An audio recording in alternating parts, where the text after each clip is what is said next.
सुनेत्राताई, तुम्ही चुकलातच.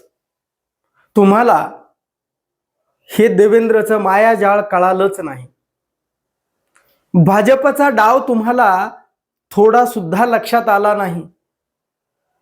तुम्हाला उपमुख्यमंत्री होण्याबाबत या महाराष्ट्रामधल्या कोणाही एका व्यक्तीचा सुद्धा विरोध असण्याचं काहीच कारण नव्हतं आणि तो होणारही नव्हता. आणि अक्षरशः पवार कुटुंबामधून सुद्धा होणार नव्हता.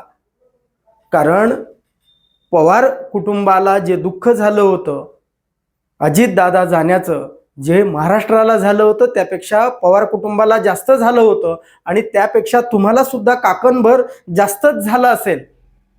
पण तुम्ही उपमुख्यमंत्री होण्याची जी घाई केली, गडबड केली, म्हणजे तुमचा उपमुख्यमंत्री होण्याचा निर्णय योग्यच होता, पण वेळ मात्र तुम्हाला योग्य साधता आली नाही. वेळ तुमची चुकलीच आहे. कारण तुम्हाला देवेंद्रचा डाव, फडणवीसी ही कळालीच नाही. देवेंद्र फडणवीसांनी जो डाव टाकला, जी घाई गडबड केली, त्याचे परिणाम काय होणार आहेत, त्याचे परिणाम जर तुम्हाला कळाले असते तर तुम्ही म्हणजे डोंगरा एवढं दुःख सावरून तुम्ही त्या सत्तेकडं, त्या खुर्चीवर गेला असता. पण वेळ घेतला असता तर ते आणखी बरं झालं असतं. मग ही घाई गडबड कुणी केली, कशामुळे केली, त्याच्या पाठीमागची कारणं काय असतील, त्याचं आज आपण विवेचन पाहणार आहोत. ही घाई गडबड या सुनेत्रा पवार यांनी केलेली नाही. पार्थ पवार आणि जय पवार यामध्ये यत्किंचितही दोषी असण्याची शक्यता नाही. ही घाई गडबड करण्याच्या पाठीमाग देवेंद्र फडणवीसांचाच डाव होता, भाजपचा डाव होता तो. हे देवेंद्रचं मायाजाळ सुनेत्राताईंना वेळीच लक्षात आलं नाही. आणि हा भाजपचा डाव गडबड केल्यामुळं घडलं काय? कारण दादांचे विधी इकडे सावडण्याचा कार्यक्रम चालू आहे, अस्थीचं विसर्जन चालू आहे, आणि तिकडं वर्षा बंगल्यावर ह्या राष्ट्रवादीची नेते अगदी म्हणजे त्यांना तर काय प्रचंड दुःख झालं होतं, पण ते अस्थि विसर्जनापेक्षा त्यांना सत्तेचा डाव हा खेळ त्यांना अतिशय महत्वाचा वाटला. आणि त्यांनी त्या वर्षा बंगल्यावर जाऊन खलबतं करणं महत्वाचं समजलं. आणि त्यांनी जी काही वेळ साधली आहे ती वेळ ही सुनेत्राताई, हिचे परिणाम तुम्ही आता लक्षात घेणार आहात का? घाई गडबड केल्यामुळं सुनेत्राताई आजवर अजितदादांच्या सहचारिणी म्हणून तुम्ही जेवढं कमावलं होतं ना, तेवढ्या एका निर्णयानं तुम्ही गमावलेलं आहे. तुम्हाला कळालं नाही की अजितदादांचे पूर्ण विधी म्हणजे त्यांची चिता थंड होऊ द्यायला हवी होती, ती तुम्ही होऊ दिली नाही. त्यामुळं भाजपा यामध्ये यशस्वी झाला की सुनेत्रा पवार यांना दादांच्या दुःखापेक्षा सत्तेची खुर्ची महत्वाची आहे. म्हणजे तुम्हाला दादांच्या आणि राष्ट्रवादी काँग्रेस पक्षाचे जे अनुयायी आहेत महाराष्ट्रामध्ये, त्यांच्या मनाला कुठंतरी याची वेदना झाली, याची जखम झाली आहे.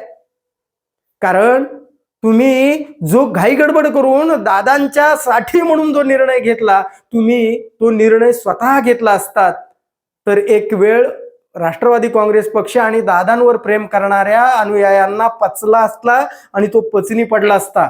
पण तुम्ही नकार दिला होता म्हणे, आणि नकार देऊन पुन्हा नंतर तुम्ही होकार दिला. पण तुम्हाला तुमचा जो नकार होता ना, तेच तुमचं खरं होतं. कारण या एका होकारामुळे तुम्ही अजितदादा पवारांचे जेवढे नातेवाईक आहेत, पवार कुटुंबीय जेवढे आहेत, त्या पवार कुटुंबियाच्या आणि अजितदादा पवारांच्या नातेवाईकांच्या कुठंतरी मनामध्ये तुमच्याविषयी विकल्प घेण्यास वाव मिळाला. कारण तुम्हाला दादापेक्षा दादाची संपत्ती आणि सत्ता संपत्ती ही महत्वाची वाटली. हा संदेश देण्यामध्ये भाजपा यशस्वी ठरलाय. आणि ज्यांनी वाटाघाटी केल्या ना, जे सुनील तटकरे असतील, प्रफुल्ल पटेल असतील, छगन भुजबळ असतील, धनंजय मुंडे असतील, यांच्या संदर्भामध्ये महाराष्ट्रामध्ये उठलेल्या प्रतिक्रिया पहा एकदा. सोशल मीडियावरती ज्यावेळी हे समोर येतात सुनील तटकरे बोलायला, त्यावेळी त्यांच्या खाली येणाऱ्या प्रतिक्रिया पहा. महाराष्ट्राच्या मनामध्ये किती रोष आहे, किती दुःख आहे, किती वेदना आहेत या तुमच्या लक्षात येतील. म्हणजे भाजपनं या चारही नेत्याला उघडं पाडलं अक्षरशः. म्हणजे आजचे जे खलनायक अण्णाजी पंत म्हणून, म्हणजे त्यांना कुणी घारी म्हणतंय, कुणी गिधाडं म्हणतंय, कुणी ढेकणं म्हणतंय, ही जी त्यांच्यावर वेळ आली आहे ना, तर या उपमुख्यमंत्री पदाच्या घाई गडबडीचा हा तो परिणाम आहे. कारण उपमुख्यमंत्री पद हे काही घटनात्मक नाही आहे. 1 महिनाभर मुख्यमंत्री ठेवू नये, पंतप्रधानाची जागा रिकामी ठेवू नये, पण उपमुख्यमंत्री पद हे 1 महिना 2 महिने जरी रिकामं झालं असतं तरी काही अडचण नव्हती. पण भाजपला यामध्ये तुम्हाला जसं खलनायक ठरवायचं होतं तसंच या भाजपला आणखी एक डाव साधायचा होता. तो म्हणजे शरद पवारांना या महाराष्ट्रामध्ये कुठंतरी खलनायक ठरवायचं होतं.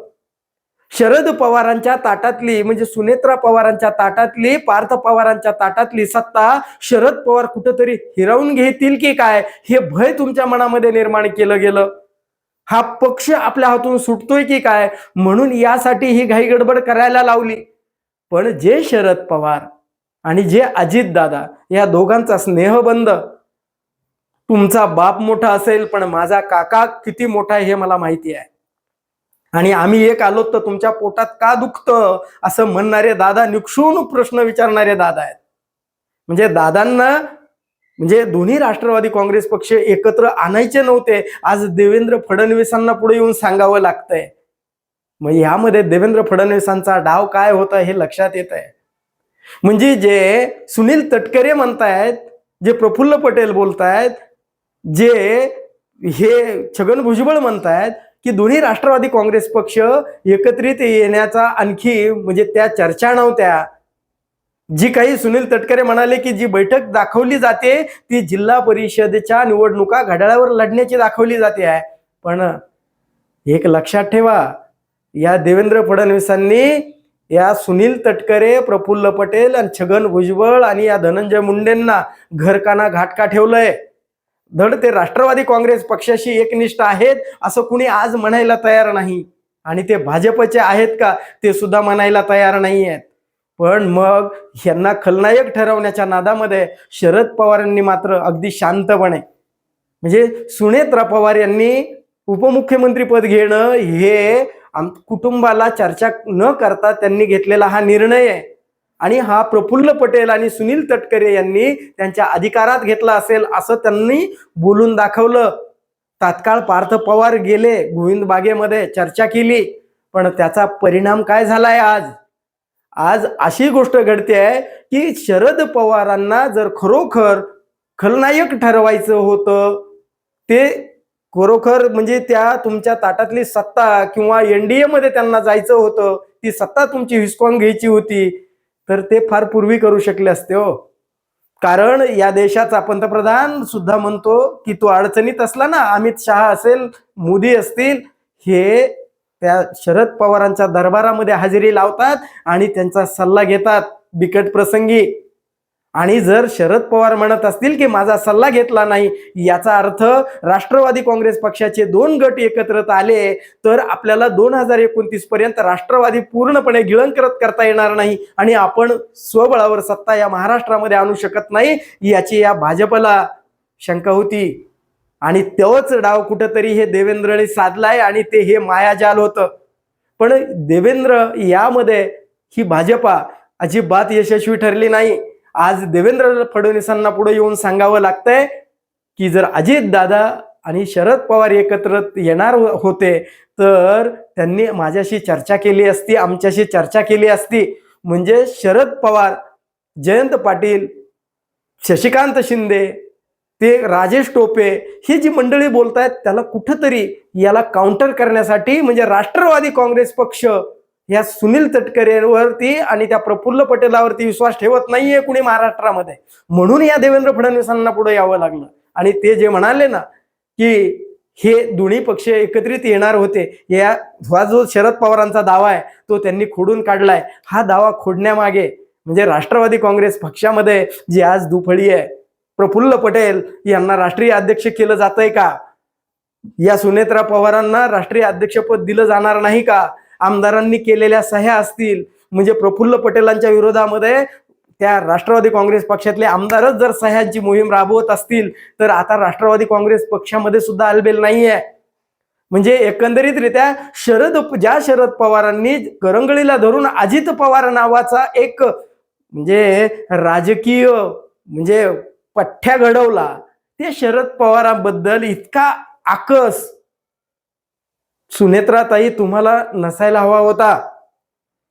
कारण देवेंद्र फडणवीस आणि त्या भाजपला शरद पवार हे काय रसायन हे पक्का माहिती होतं आणि म्हणून त्यांनी ही जी घाई गडबड केली यामध्ये एकंदरीतरित्या की छगन भुजबळ, हे जे धनंजय मुंडे, प्रफुल्ल पटेल आणि तटकरे यांना अक्षरशः भाजपच्या शब्दाच्या बाहेर जाऊ शकत नाहीत अशी त्यांची गोची या देवेंद्र फडणवीसांनी करून सोडली आहे. 2029ला हा राष्ट्रवादी काँग्रेस पक्ष भाजपाशिवाय दुसरा काहीच विचार करू शकत नाही अशी अवस्था करून ठेवली आहे. आणि शरद पवारांना खलनायक ठरवण्याचा त्यांचा जो अयशस्वी प्रयत्न झालाय त्यावरती कुठंतरी सुनेत्राताई तुम्हाला एवढंच सांगावंसं वाटतं, ज्या अजितदादांचा जो प्रेम काकांवरती होतं आणि काका म्हणजे ज्या अजित पवारांचा देह म्हणजे मृत्यू झाला त्यावेळेस शरद पवारांची अवस्था ज्यांनी बघितली त्यांच्या काळजात चर्र झालं. आज महाराष्ट्रामध्ये जी लोक भेटायला जात आहेत ते सांत्वन करायला तुमच्याकडे येण्याच्या ऐवजी आज शरद पवारांकडे सांत्वन करायला जात आहेत. म्हणजे ही भाजपाची खेळी किती खोलवर आहे आणि तीच खेळी तुम्हाला समजली नाही.